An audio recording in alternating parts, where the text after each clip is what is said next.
Hello and welcome to our video on how to hold the sword. My name is Brandon Fauché. I'm the longsword instructor at the Niagara School of Arms. We're going to begin our lesson with how to grip the sword, and then I'll outline how to use a stick or broom handle to substitute for our lesson. So here we are holding the sword.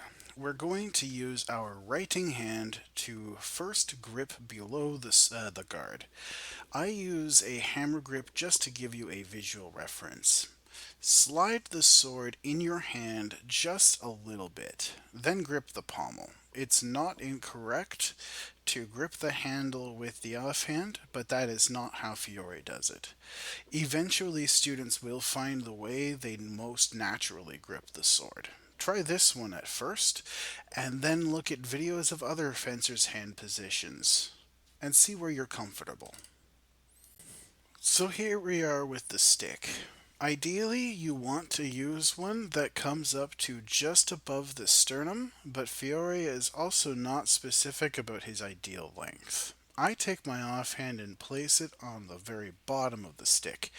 Then I measure at approximately one hand's width and go up again. You don't have to be super strict about hand placement with a stick. A stick is just a stick. But be mindful to leave some gap in your hands for leverage. Before we get onto the guards, I'm going to highlight a few important points with grip and fencing.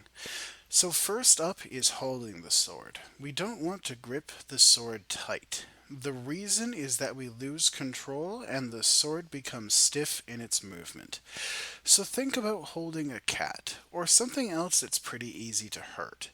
You don't want to drop it, but you also don't want to grip too hard. Third is that when people are stressed, it is very easy for them to overgrip the sword. This can lead to exhaustion in the hands, which can tire you out on its own, or it can cause you to lose grip with the sword entirely. Fourth is that when you can feel yourself gripping the sword too hard due to stress, take a moment. Take a deep breath in and out. Make sure to open and close your hands while holding the sword. Shake them out if needed. Finding this calm state during training is also going to be vital when you begin sparring to keep your partner and yourself safe. That's all I have for you today. Now get out there and train.